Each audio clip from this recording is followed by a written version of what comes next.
You all to the next series of accountancy class 11।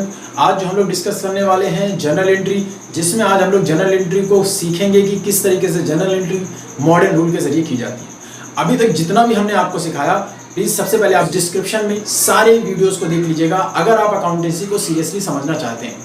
अगर आपने skip किया, अगर आपने सीरीज वाइज नहीं देखा इन सारे वीडियोस को, तो आप डेफिनेटली उतना अच्छा नहीं समझ पाएंगे जितना अच्छा आपको अकाउंटिंग समझना चाहिए, क्योंकि अकाउंटेंसी आप सीखने आए तो सारी बातें आपके सामने होनी चाहिए। तो बहुत ही सिंपल वर्ड में आज हम लोग ये डिस्कस करेंगे कि किस तरीके से जनरल एंट्री को करते हैं, और साथ ही साथ उससे रिलेटेड जो भी प्रिंसिपल हैं, नए नए वर्ड, सारी चीज़ों को एक साथ समझना शुरू कर देंगे। लास्ट में जो हम लोगों ने कवर किया वो हमने कवर किया था कि जनरल एंट्री को करने का ट्रेडिशनल रूल क्या होता है। फिर हम लोगों ने सीखा था कि मॉडर्न रूल क्या होता है। साथ ही साथ हमने एक और ऐसा तरीका आपको बताया था जो कि किसी भी बुक में नहीं दिया है, वो सिर्फ और सिर्फ क्रिएट किया गया था आप लोगों के लिए, ताकि आप समझ पाएं बहुत ही सिंपल वर्ड में कि किस तरीके से जनरल एंट्री करनी है। जैसे कि जनरल एंट्री अकाउंटेंसी सीरीज का सबसे इंपॉर्टेंट और सबसे पहला स्टेप है। अकाउंटिंग साइकिल की अगर बात की जाए तो सबसे पहले ट्रांजैक्शन को रिकॉर्ड करने के लिए जर्नल ही किया जाता है। तो जर्नल जानना बहुत ज़रूरी है। अगर आप जर्नल को बहुत अच्छे से समझते हैं तो डेफिनेटली इसके बाद आने वाला स्टेप आप लेजर को भी अच्छे से समझ पाएंगे, और जितनी भी अकाउंटिंग साइकिल है उन सारी चीज़ों को आप बहुत ही सिंपल वर्ड में समझ पाएंगे। तो अभी जो हम लोग करने वाले हैं वो हम लोग करने वाले हैं जर्नल करेंगे मॉडर्न रूल के जरिए। तो चलिए सबसे पहले आपको लर्न करवा दें एक बार फिर से उसी टेक्निक के साथ। मॉडर्न रूल को लर्न कराने के लिए हमने इस मॉडर्न रूल को दो ग्रुप में डिवाइड किया है। पहले ग्रुप का नाम टोटल मॉडर्न रूल कहता है कि किसी भी तरीके का आप ट्रांजैक्शन करिए, सिर्फ और सिर्फ 5 चीजें इफेक्ट में आती हैं।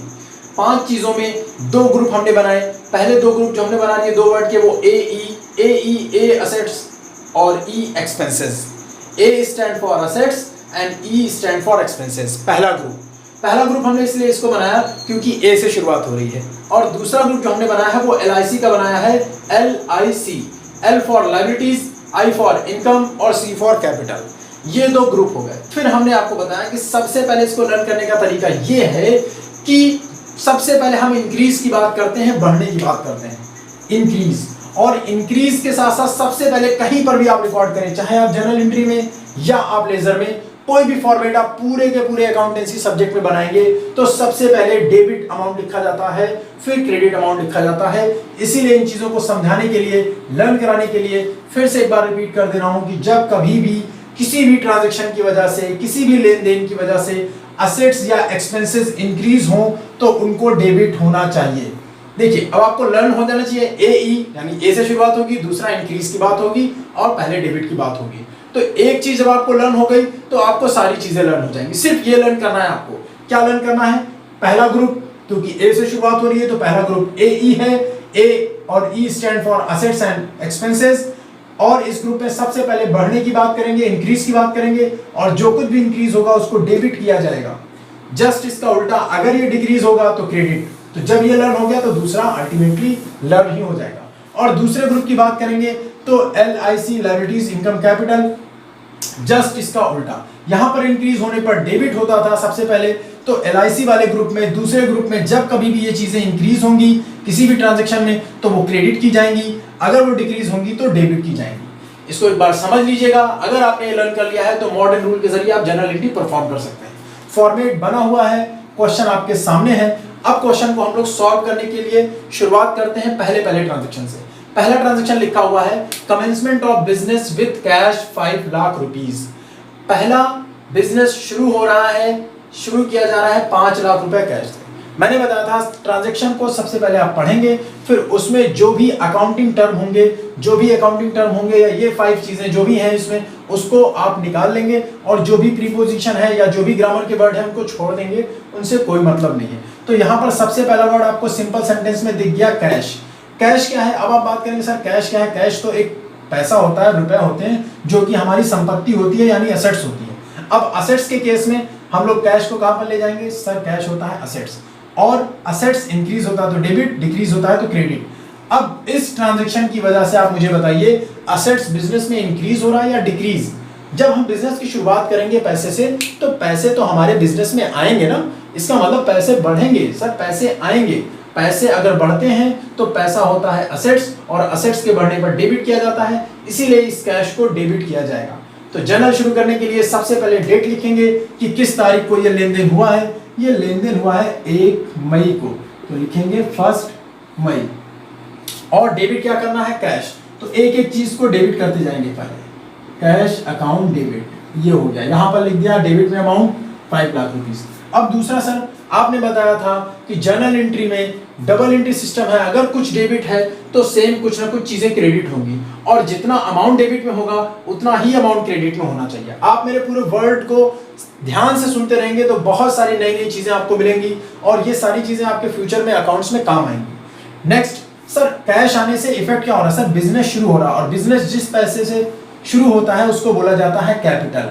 तो यहाँ पर अब बात आई है, अब जब बिजनेस हम शुरू करेंगे भैया तो कैपिटल इंक्रीज करेगी या डिक्रीज। सर बिजनेस शुरू कर रहे हैं, इसका मतलब पूंजी आ रही है, कैपिटल इंक्रीज कर रही है। तो अब हम लोग कैपिटल वाले ग्रुप में जाएंगे। कैपिटल वाले ग्रुप में गए, लायबिलिटीज इनकम कैपिटल। ये ग्रुप कहता है कि अगर चीजें इंक्रीज हो रही हैं तो क्रेडिट होना चाहिए। देखिए चीजें इंक्रीज हो रही है ना, बिजनेस शुरू करने से कैपिटल इंक्रीज होती है, और कैपिटल वाले ग्रुप में आए, कैपिटल इंक्रीज होने पर कैपिटल क्या होनी चाहिए, क्रेडिट। तो यहाँ पर लिखेंगे टू कैपिटल अकाउंट। ये सारी चीजें आपको मैं इसलिए बता दे रहा हूं क्योंकि ये जर्नल एंट्री आप ट्रेडिशनल तरीके से एक्सप्लेन नहीं कर सकते थे कि कैपिटल क्यों क्रेडिट हो रहा है। तो मॉडर्न रूल बहुत ही इंपॉर्टेंट है, 5 टर्म को समझना है।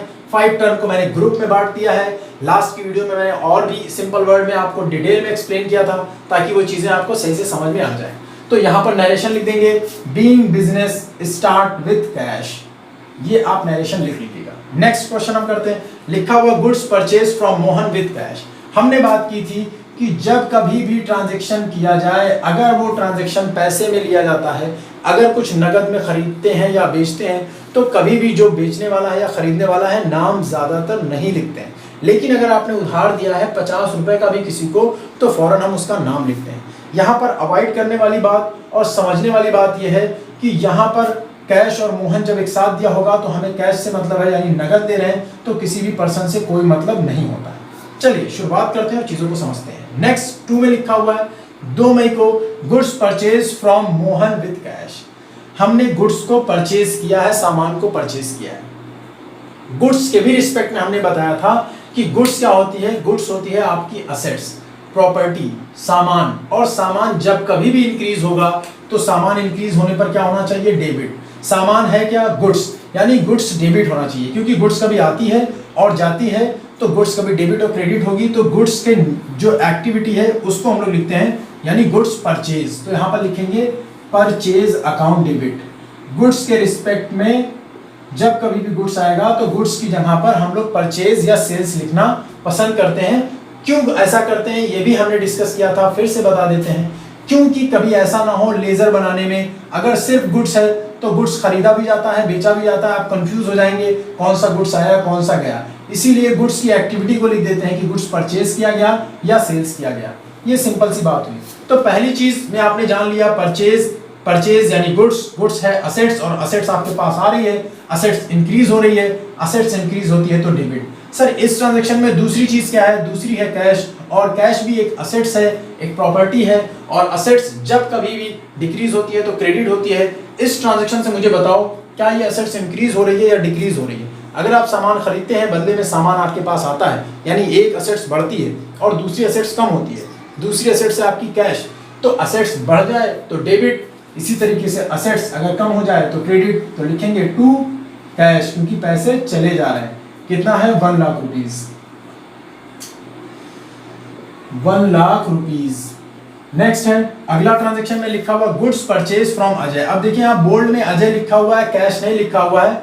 इट मींस कि यहाँ पर अब क्या क्रिएट हो रहा है, अब यहाँ पर क्रिएट हो रहा है उधार।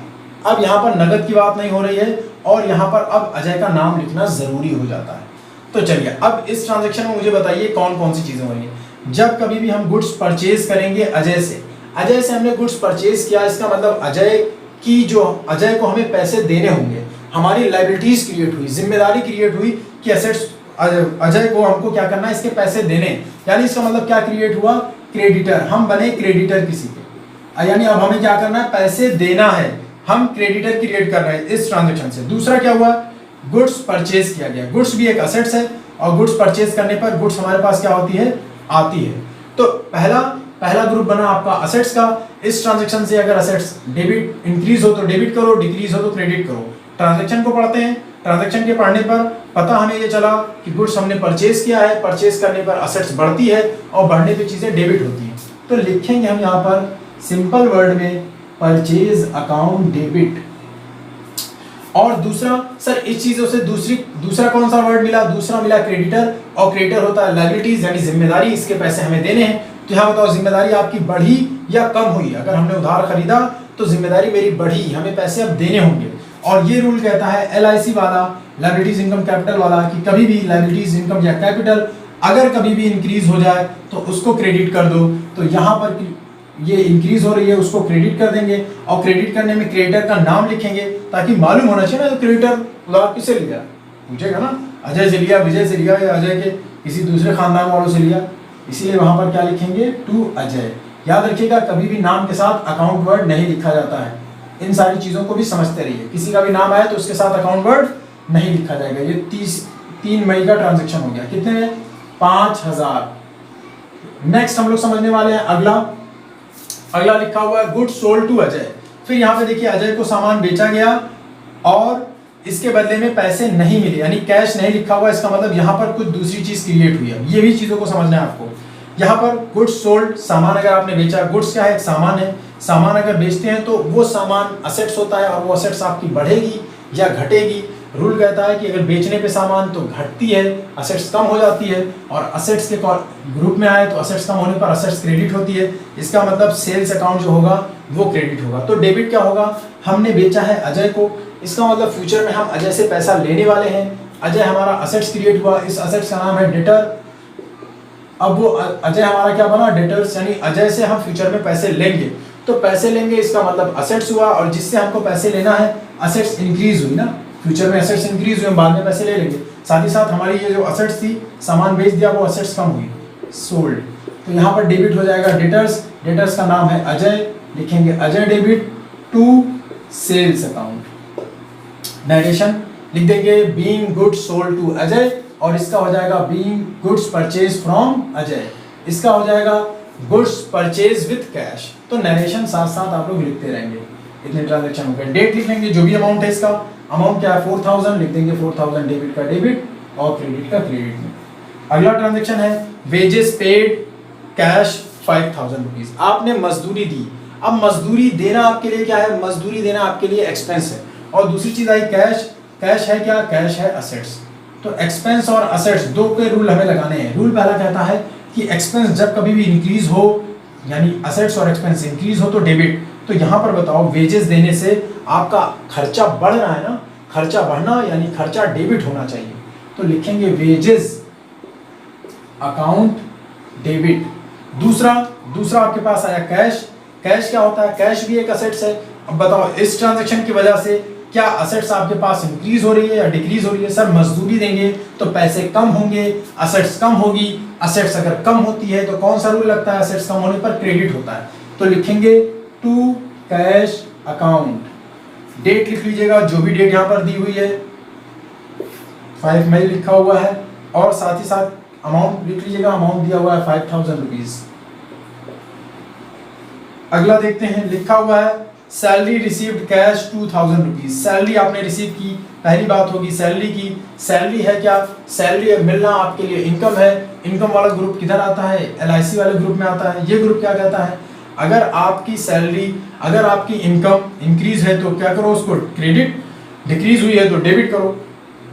ये रूल है और ये ट्रांजैक्शन है। ट्रांजैक्शन को पढ़िए और बताइए क्या इफेक्ट में हो रहा है। सैलरी रिसीव करने से सैलरी आपकी बढ़ती है, और साथ ही साथ आपको क्या होता है? कैश मिलता है, यानी इनकम होती है और इनकम इंक्रीज होगी तो क्या होगा? क्रेडिट होगा। दूसरा है कैश। कैश आता है इस वाले ग्रुप में, असेट्स वाले ग्रुप में। असेट्स अगर इंक्रीज होती है तो क्या होता है? डेबिट। तो यहाँ पर देखो साफ साफ लिखा हुआ है, इसलिए नेक्स्ट एंट्री में लिखेंगे कैश अकाउंट डेबिट, और दूसरा हमें इनकम हो रहा है, फायदा हो रहा है, तो हम लिखेंगे टू सैलरी अकाउंट।